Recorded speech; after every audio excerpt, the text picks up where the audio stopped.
Apa ini, Kibin? Cucu Panglima di Bang kau TIJ. Bukan Panglima di Bang. Bang itu azan bahasa Aceh. Ataupun abang, gitu. Cucu Panglima Tibang bukan TIJ. Karena TIJ bukan keturunan India. Bukan keturunan Bangladesh. Nah, itu Datuk Kori. Si Kori kan udah tes DNA. Haplogrupnya L. Sama seperti haplogrupnya Panglima di Tibang. Panglima di Tibang itu sebagai pengkhianat di Aceh. Dan namanya diabadikan sebagai bentuk pengkhianatan. Jadi ada pengkhianat di sini pasti dipanggilnya Panglima Tibang. Itu bukan datuk saya. Beliau itu seorang pesulap. Kemudian dipakai sama raja. Beliau itu diangkat jadi Panglima Perang. Namanya Teguh Maharaja Panglima di Tibang kurang lebih. Nah, gitu. Siap berjuang membela ulama dan habaib? Jangan kasih angin sama kimat dan mukimat. Wabil khusus si Fuad botak pleret. Kalau bapak polisi sama bapak TNI kagak mau nangkep tuh si Fuad botak pleret, kita yang tangkap bareng-bareng, setuju tidak? Kita tangkap bareng-bareng, setuju tidak? Cuman kalau sudah ketangkap giginya rontokin dulu, setuju? Semua habaib dan asatid serta para kiai, wabil khusus Al Habib Abdullah, Al Habib Mahdi dan Habib Qasim serta Habib Alwi dan yang lainnya yang kagak hafal namanya, mohon maaf lahir dan batin dah. To the point saya mah. Akhirnya fillah yang dirahmati oleh Allah, keberkahan itu bermacam model, Pan. Iya enggak? Ada orang yang baik berkah, betul-betul. Ada yang jahat berkah. Nah, keberkahan yang seperti ini Allah Subhanahu wa taala khususkan kepada semua para Sadatul Asyraf. Wabil khusus di Indonesia ini yaitu Sadah Ali Ba'alawi. Akhina fillah yang dirahmati oleh Allah. Ya ahla Ali Ba'alawi, ini bahasa saya ini. Kullul insani mabrukun bikum walau mimman ghadaba lakum fa zahara barakatukum zahiran mawjudan muniran fil zahiran muniran fil alam kal Imaduddin al-Kadzab wa man tabi'ahu bil ghani fil amwali walau istidrajan. Artinya apa, khinabillah? Ba'alawi ini keberkahannya diberikan oleh Allah Subhanahu wa taala bagi kita semua, sekalipun jangankan yang baik, walau mimman ghadaba lakum, sekalipun orang yang tersenang, benci, orang suka, orang demen, iya, kayak Imaduddin, wa man tabi'ahu, dan sebagaimana orang yang mengikutin dia. Seperti siapa? Seperti si Fuad pleret botak. Itu dia, Bang. Fuad pleret botak, kentut aja bau, masih lagu-lagunya. Iya, ngatain Al-Imam Al-Habib Idrus bin Salim Al-Jufri laknatullahi alaih. Akhina fillah yang dirahmati oleh Allah. Tenang, tenang, jangan khawatir. Wa qul ja'al haqq wa zahaqal batil innal batila kana zahuqa. Peristiwa demi peristiwa terkait nasabah Alawi ini bagaikan film India. Iya, film India, Bang. Dia kucu-kucu tahe. Coba perhati Anda. Film India anak muda pun kalah duluan, betul tidak? Betul nggak? Yang namanya anak muda atau anak muda orang baik itu kalahnya awal-awalan. Kita lihat Amitabh Bachchan waktu main film selalu kalah. Ya, tapi ending akhirnya menang. Ini sesuai dengan firman Allah Subhanahu wa taala. Idza jaa nasrullahi wal fath wa ra'aitan nasa yadkhuluna fi dinillahi afwaja fasabbih bihamdi rabbika wastaghfir innahu kana tawwaba. Apa yang dimaksud kalau zaman dulu kan jelas. Maksud daripada tafsir isyari, tafsir ada tiga. Ada tafsir bil ma'thur, ada tafsir bil ra'yi, ada tafsir bil isyari. Al-Imam Abdullah bin Abbas pernah ditanyakan, apa yang dimaksud dengan turunnya ayat idza jaa nasrullah wal fath. Kata beliau, ayat ini mengisyarahkan kewafatan baginda Nabi Muhammad sallallahu alaihi wasallam. Akhina fillah yang dirahmati oleh Allah, ayat ini juga memberikan isyarah daripada Ruwaibidah yang pernah disampaikan oleh Nabi. Siapa yang Ruwaibidah itu? Orang bodoh jadi kiai. Betul? Kalau orang bodoh jadi kiai, otaknya pindahnya kemana? Kalau Bang Bool. Lah iya benar. Maka oleh sebab itu ngomongnya ngalor ngidul. Kemarin ngomong begono, sekarang ngomong begini. Begitu Pak. Maka ciri-ciri dari mereka itu persis. Maka oleh sebab itu Allah Subhanahu wa taala titipkan saya ke dalam lubang mau ngomong lubang bool bagaimana? Dititip saya di salah lagi bayar. Apa? Lubang bool ya? Iya dah, begitu. Tapi subhanallah, walaupun saya dibenci, ditentang, mau dibunuh zaman dulu, zaman mukimat, tapi Allah tetap melindungi saya. Kenapa? Karena patokan saya adalah kebenaran. Mati di dalam kebenaran adalah syahid fisabilillah. Akhirnya fillah yang dirahmati oleh Allah. Ini singkat-singkat ya. Belum 5 menit Pan.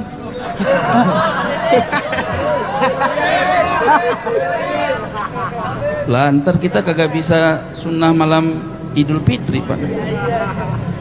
Terakhir akhirnya fillah yang dirahmati oleh Allah. Ini masih gak jelas padat. Iya. Dahulu Al-Imam Yafi'i sudah mengisbat nasab Alawi di abad 7 Hijri. Beliau mengungkapkan dengan syair yang tidak pernah ditemukan oleh kimat dan mukimat. Apa syairnya? Wa hadara mautu biha qaumun bi fadlihim. Saya jangan ditawain ngapa? Grogi kita. Kita bukan kayak penceramah-penceramah yang lain. Kita mau harus bisa ceramah, Bang. Bisa.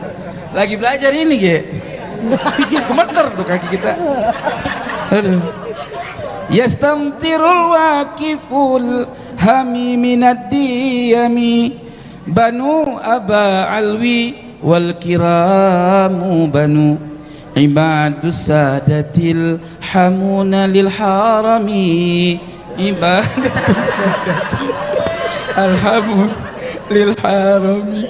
Ya Allah, kadang-kadang nawain orang kagak enak ya. Di Hadramaut ada kaum berkat fadilahnya, seorang pendosa minta hujan dengan berkatnya. Merekalah Banu Aba Alwi yang nasabnya mulia, yakni para sadah pembela tanah haram yang mulia, yakni para sadah pembela tanah haram yang mulia. Takbir, takbir, sallu ala sayyidina Muhammad. Allahu akbar. Alhamdulillah. Khilafillah yang dirahmati oleh Allah. Siap berjihad membela ulama dan habaib? Siap berjuang membela ulama dan habaib? Insya Allah mati kita mati syahidan. Amin. Amin ya Rabbal. Ingat, jangan kasih angin sama kimat dan mukimat, wabil khusus si Fuad botak pleret. Jelas tidak? Kalau bapak polisi, ada bapak polisi, kalau bapak polisi sama bapak TNI kagak mau nangkep tuh si Fuad botak pleret, kita yang tangkap bareng-bareng, setuju tidak? Kita tangkap bareng-bareng, setuju tidak? Cuman kalau sudah ketangkap giginya rontokin dulu, setuju? Setuju kagak? Gak percuma nangkep dong, bawa kantor polisi, percuma ya. Orang danta kalau orang kata gabus mah. giginya dulu dirontokin sama rahangnya dipatahin. Begitu. Alhamdulillah. Terakhir. Sekarang hilang ini. Ada amalan supaya kuat iman dan Islam kita untuk menghadapi fitnah akhir zaman. Fitnah akhir zaman ini yang paling berat adalah wabah, penyakit, virus Imaduddin wa ahlihi. Maka marilah kita bacakan salawat ini. Li khamsatun utfi biha harrul waba'il hatimah al-mustafa wal murtada wabnahuma wa fatimah. Sekali. Khamsatun utfi biha harrul waba'il hatimah al-mustafa wal murtada wabnahuma wa fatimah. Salli wa sallim daiman ala nabi khairil anam Muhammadinil Mustafa wa ahlihi dhawil maqam. Salli wa sallim daiman ala nabi khairil anam Muhammadinil Mustafa wa ahlihi dhawil maqam. Enggak kuat hati saya. Akhirnya billahi rahmati ya Allah. Mohon maaf lahir dan batin. Semua kesalahan itu semua adalah takdir daripada Allah Subhanahu wa taala. Allah yang menciptakan kita dan perbuatan kita. Wallahu khalaqakum wa ma ta'malun. Dan kemudian Allah yang memberikan orang dapat hidayah, dapat maghfirah. Fayu'adzibu liman yasha wa fayu'adzibu liman yasha fayaghfiru liman yasha. Apa kebalik ya? Kadang-kadang keder gitu. Fayaghfiru liman yasha wa yu'adzibu liman yasha. Kan kita bukan hafal Quran, Bang. Kalau hafal mah kan nggak boleh salah, Bang. Kalau orang kagak hafal mah wajar salah ya. Alhamdulillah. Salah lagi kadang-kadang apa namanya?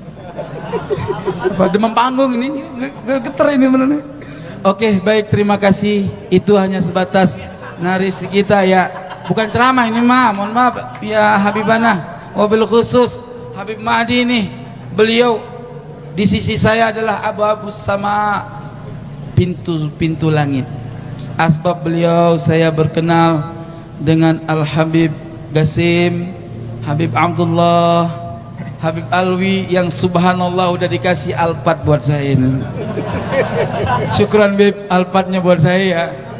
Allahu Akbar. Sallu ala Sayyidina Muhammad.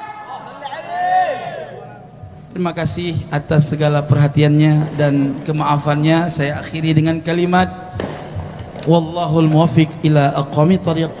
Wassalamualaikum warahmatullahi wabarakatuh. Sallu ala Sayyidina Muhammad. Luar biasa nggak? Takbir. Ini menandakan lu jangan terlalu benci-benci ntar cinta. Nah ini dia ya enggak? Terlalu benci dia. Habaib dibilang jahanam, bayangin. Saya kalau lihat video yang dulu gedek juga. Ya enggak? Habaib Alwi 2005 rungkat jahanam. Wah. Untuk sehatin mereka, jelaskan yang hak itu apa, yang batil itu apa. Bukan deket sama pejabat untuk cari dunia, untuk jualan agama. Itu namanya kera-kera persorban. Kalau ada ulama kayak gitu panggil kiai monyet, guru monyet. Ada Habib begitu, Habib monyet. Justru bahasa-bahasa kebun binatang itu dari mereka. Ya ngapain kita risaukan? Jadi mereka adalah orang-orang yang sudah tua tapi belum dewasa. Boro-boro kita berbicara kearifan, ya dewasa aja belum, gitu. Cuman tua aja. Jadi orang tua dibagi dua. Ada orang tua yang tahu, ada orang tua yang nggak tahu. Nah, Jadi orang tua yang nggak tahu ini, ketika dia tidak dihormati, ketika dia tidak disanjung-sanjung, dia akan tersinggung gitu. Nah, jadi tidak ada kebijaksanaan gitu. Dan akhirnya heboh. Hal kecil jadi heboh gitu. Mereka pikir ketika mereka menghebohkan itu, orang yang mereka agungkan itu akan naik level gitu. Justru di situ akan semakin ngedown, saudara. Ya, mereka nggak dewasa. Mereka dalam hal ini pecinta habaib yang mengeluh-elukan habaib, habaibnya sendiri pun nggak dewasa. Gitu. Contoh, mereka mengatakan saya anak pelacur. Apa saya marah? Ketika saya nggak marah, mereka panas-panasin. Ente dibilang mak ente aja pelacur, ente nggak marah. Gimana sih ente? Gue bilang, mak kau pelacur. Terus ente bisa apa? Saya bilang gitu, diam. Terus kalau dia bilang mak kita pelacur, mak kita akan berubah menjadi pelacur gitu. Hah? Terus kita akan ngamuk-ngamuk nyari orang sampai mengeluarkan tenaga gitu. Hah? Aventador 007 atau Habib Muhammad Asgaf mengatakan kepada saya bahwa Teku Umar itu seorang pengkhianat. Pengkhianat itu lebih sakit daripada monyet. Seorang pahlawan yang diakui sebagai pahlawan nasional, yang diakui sebagai pahlawan di Aceh, yang diakui sebagai ahli strategi di Aceh, yang diakui sebagai seorang pemberani di Aceh, yang diburu mati-matian oleh Belanda hingga beliau tertembak. Yang kampungnya dibakar dikatakan sebagai pengkhianat. Itu nama beliau sudah diabadikan oleh negara sebagai pahlawan nasional. Apakah saya marah? Tidak. Apa yang saya harus lakukan ketika dibilang begitu? Saya harus kasih paham. Saya harus kasih pengertian. Itu yang disebut dengan kedewasaan. Itu yang disebut dengan kebijaksanaan. Ada permusyawaratannya. Supaya mencapai keadilan, saudara. Jadi nggak semata-mata kepung dia, pukuli dia, persekusi dia, penjara dia. Oh tidak, bagi saya. Orang-orang yang telah menghina saya, menghina leluhur saya, menghina keluarga saya, bahkan mereka menghina Nabi saya, apakah saya marah? Kalaupun mereka menghina Nabi kita, kita harus bantah. Orang yang mengolok-ngolokkan, suka mengolok-ngolokkan, diolok-olokkan kok marah? Iya, ya sudah, guru tua bukan monyet. Ketika kalian ngamuk-ngamuk, ya, guru tua dibilang monyet, dalam hal ini Gus Fuad Pleret, semakin lucu. Seolah-olah kalian ragu bahwa orang yang kalian agung-agungkan itu monyet, bukan ya? Bukan monyet, kita harus marah gitu. Jadi kami ini ketika melihat hal ini ricuh, hal ini jadi rame, hal ini dibawa kemana-mana, kemudian ada pertunjukan setiap hari, bawa-bawa celurit, bawa-bawa golok, buat surat pernyataan, kecaman, kutukan, lucu. Terus kalau bukan monyet siapa? Manusia. Guru tua bukan monyet. Saya setuju. Saya setuju. Guru tua bukan monyet. Kalau monyet bukan guru. Bukan. Nah, ketika Gus Fuad mengatakan guru tua itu sebagai monyet, gitu ya, secara tidak langsung memang. Kalau seandainya guru tua itu kakek saya, datuk saya nggak marah. Kenapa? Kenapa kamu nggak marah, TJ? Itu kan datuk lu dihina. Ya karena saya tahu cara mengkondisikan diri saat kita sedang dihina, saat datuk kita dihina, saat keluarga kita dihina. Kita nggak perlu marah-marah. Kita kasih paham, kita kasih pengertian, bukan ngamuk-ngamuk, bukan dengan emosi, saudara. Saya dibilang PKI, cucu PKI, berarti kakek saya PKI dong. Apa saya marah? Malah saya akui lagi, iya saya PKI. Pedagang kopi Indonesia sama petani kopi Indonesia, saya bilang saya plesetkan. Jadi kurang dewasa begitu, saudara. Ini saya kasih edukasi ya, untuk sahabat TJ tentunya, untuk para mukibin ya, nggak mungkin mereka bisa menyerap. Jadi tradisi ketimuran kita, tradisi bijaksana, tradisi musyawarah itu seakan-akan udah nggak ada di Nusantara, saudara. Kalau kita mencari-cari pertunjukan yang sifatnya adalah penghinaan terhadap Rasulullah, terhadap Allah, bahkan terhadap akidah kita, terhadap syariat kita, banyak sekali. Tapi apakah kita marah dengan hal itu? Kita nggak suka ketika ada orang yang ingin mencoba-coba untuk menistakan Rasulullah, menistakan Allah, menistakan ajaran agama Allah. Tidak dengan cara ngamuk-ngamuk. Nah, kita rendahkan si dia itu dengan cara profesional. Kita jadikan mereka itu sebagai kalau kita bilang badut, ya memang mereka badut gitu. Ya seperti itu. Nah, ketika guru tua ini dibilang monyet sama orang, terus reaksi bermacam bentuk emosional yang digembar-gemborkan gitu. Ya bukan monyet, guru tua bukan monyet. Apakah harus kita tulis setiap kita menyebutkan nama guru tua bukan monyet? Almarhum Al-Habib Idrus Al-Jufri, atau guru tua dalam kurung bukan monyet gitu. Kan nggak seperti itu, saudara. Nggak seperti itu. Nah, kalau saya nggak segan-segan siapapun. Nah, kalau memang saya mau katakan monyet, mau saya katakan lutung, saya nggak ada rem. Pertanyaan saya, kalau misalnya saya mengatakan seperti apa yang dikatakan oleh Gus Fuad, kira-kira kalian berani nggak mengecam saya, mengancam melaporkan, mengancam mengirim pasukan keputihan? Kalian berani nggak?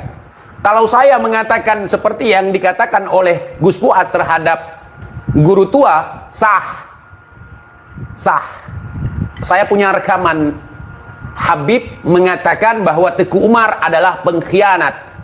Sementara Teguh Umar itu adalah pahlawan nasional diakui oleh negara tanpa demo, tanpa ricuh, tanpa masalah.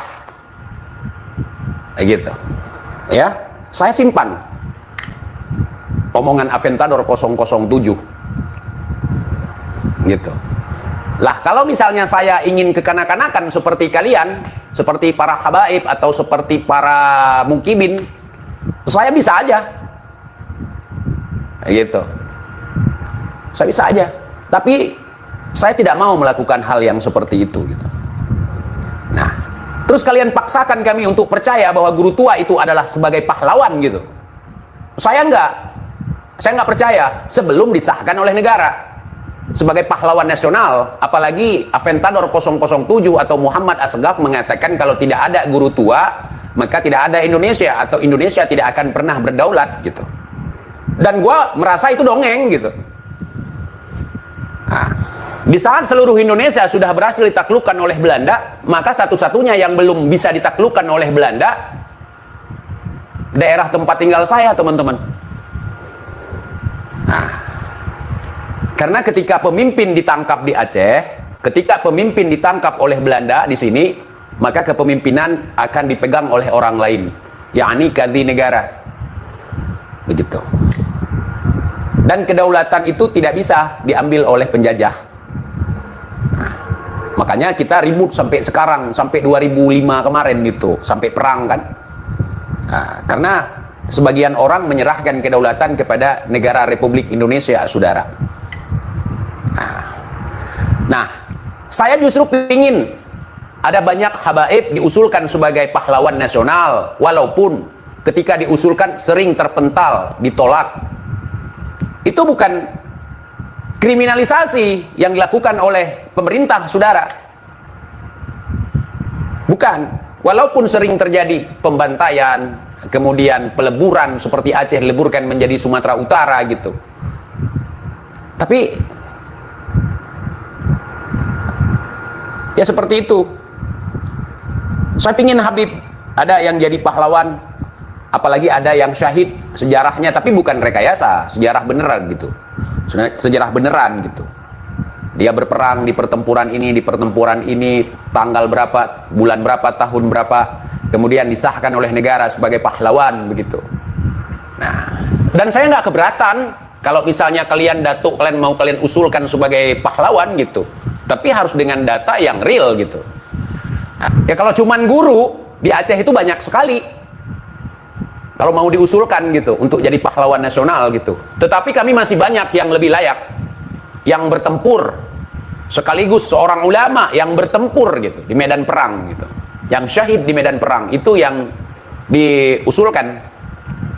Contoh nih, di Aceh ada siapa? Teguh Johan Alamsyah. Teguh Johan Alamsyah itu bergerak di bidang pendidikan. Beliau setuju terhadap cara atau pola pendidikan dari Belanda. Kemudian beliau membangun Jamaah Al-Muslim di Pesangan Raya di Kabupaten Birun di Aceh Jempa. Tengku Abdurrahman Menasamcap dan beberapa lainnya, saudara, yang kemudian sekarang menjadi universitas gitu. Beliau juga berperan dalam bidang pendidikan gitu, dalam bidang pendidikan. Tapi kami tidak pernah mencoba untuk mengusulkan beliau untuk menjadi pahlawan gitu, karena di dadanya ada lencana. Kalau misalnya referensi dari saya kurang jelas, silahkan di googling.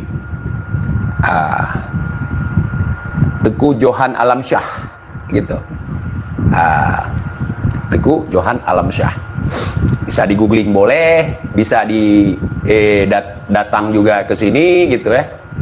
Nah, jadi dulu di Aceh itu ada yang menolak pendidikan Belanda, kemudian banyak yang tertarik terhadap pesantren tradisional gitu. Jadi kalau sistem pendidikan Belanda dianggap itu pendidikan kafir dulu. Seperti misalnya di Jawa itu. Di Jawa oleh Kiai Haji Ahmad Dahlan mulai modern, mulai mengikuti perkembangan pendidikan modern gitu.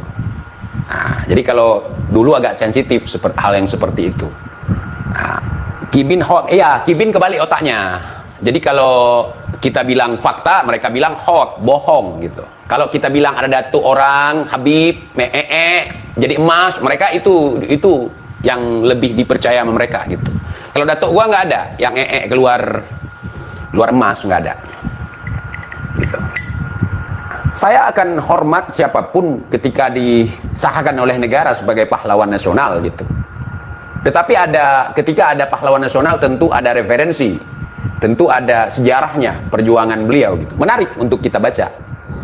Jadi pertanyaan saya sangat simpel sekali. Jadi selama ini kalian koar-koar, si Bahar, si Riji koar-koar, dan juga Habib-Habib yang lain di atas panggung-panggung ngamen ya, di atas panggung-panggung dongeng gitu.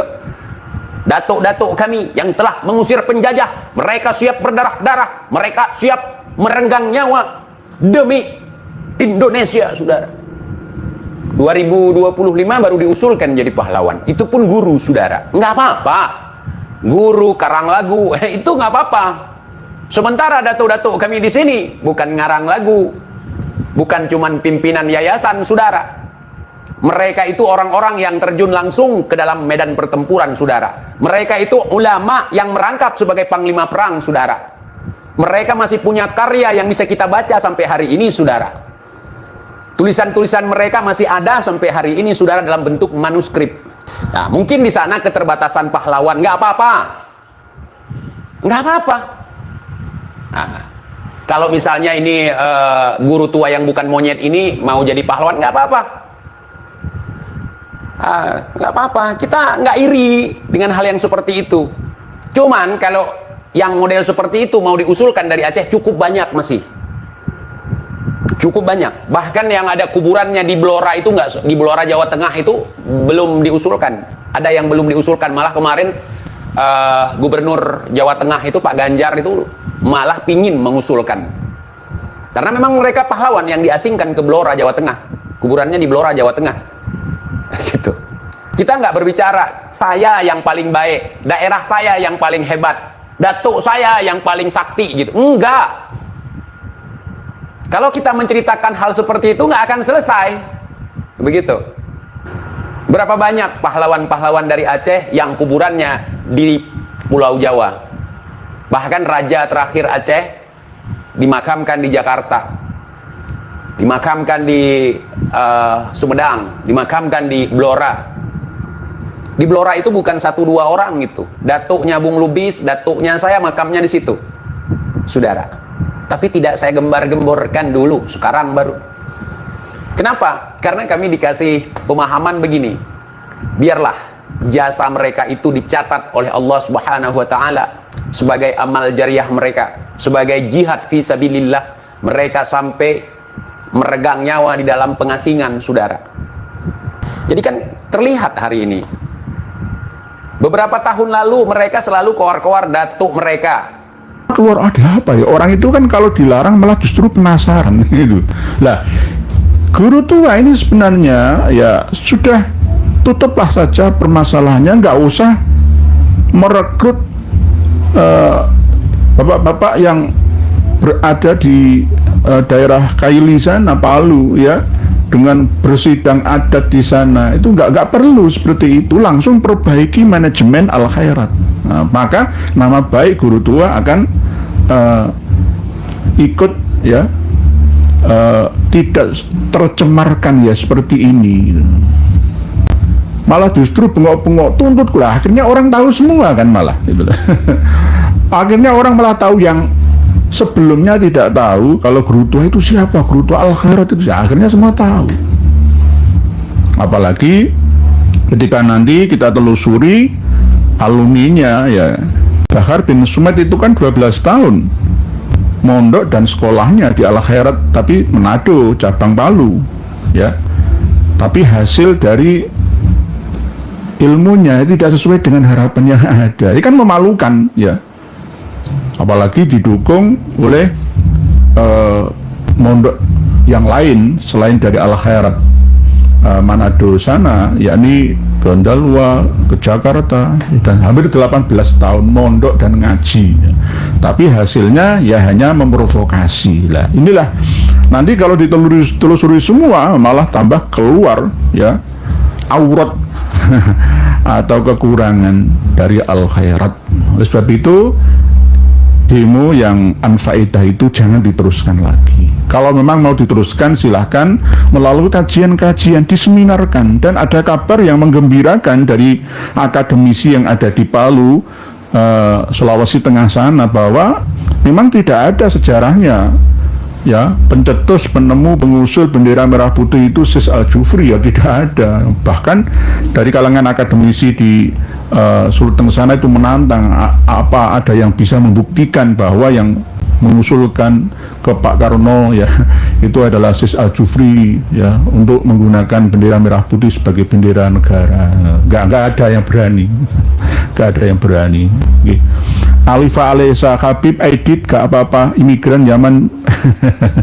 Nggih, Habib Aidit.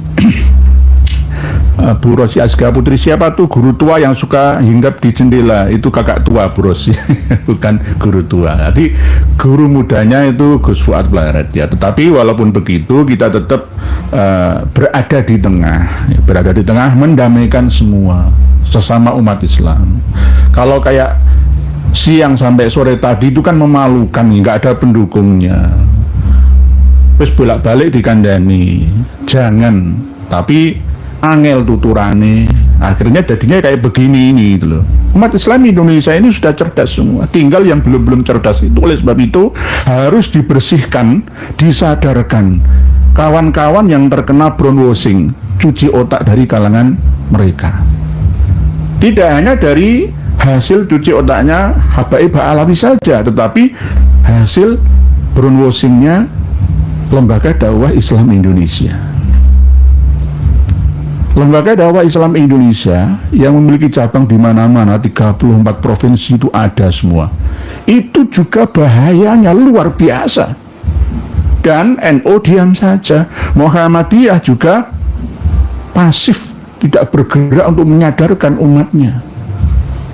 MUI hanya memantau ya pergerakan dari pengakuan berparadigma barunya. Nah, ini berbahaya. Oleh sebab itu kami sertakan di bawah video kita ini di haizin.com tentang fatwa MUI terhadap eksistensi identitas keagamaan yang berisi analisis sosiologis aliran Islam jamaah di Indonesia. Ini baru. Jadi ini tulisan terbaru ya, disertasi program doktor jurusan studi Islam Fakultas Ilmu Agama Islam Universitas Islam Indonesia Yogyakarta dari D. Iskandar Zulkarnain. Iskandar Zulkarnain, asli orang Solo ya, dan berikut dibuktikan dengan wawancara ya, selain penelitian ya, wawancara langsung dan bukti-bukti yang di akhir halamannya itu ada yang sama seperti doktrinnya Habaib Ba'alawi tentang kafa'ah. Tidak sah nikah di hadapan KUA, itu nggak sah, harus ada nikah dalam ya, dari amir atau kiai versi mereka. Nanti jangan baca sendiri. Jadi saya print menjadi 2 jilid 357 halaman. Ini berisi bukti bahwa LDI itu hampir sama sesatnya seperti Ba'alawi. Ada semua bukti fatwa dari MUI, semua mulai tahun 1970 ya, Jaksa Agung 1971 sampai 2023 yang lalu.